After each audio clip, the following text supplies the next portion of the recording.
News nation में मैं हूँ आबिद हुसैन शेख। 24 ಗಂಟೆ ಬೇಡ ಒಂದೇ ಕಾಲ ಸರ್ಕಾರ ನಮ್ಮ ಕೈ ಕೊಟ್ಟು ನೋಡ್ರಿ ಅಂತ 6 ದಿನ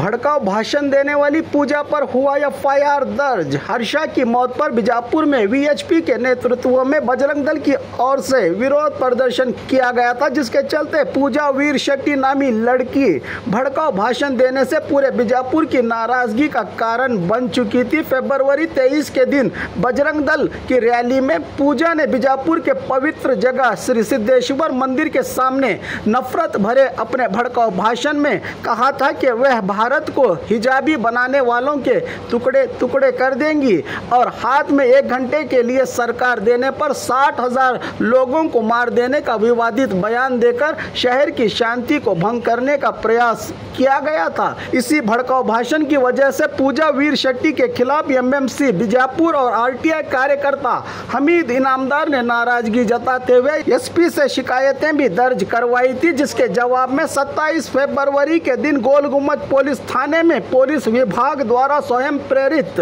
सो मोटो एएसआई एसबी आसंगी द्वारा पूजा के खिलाफ 295 ये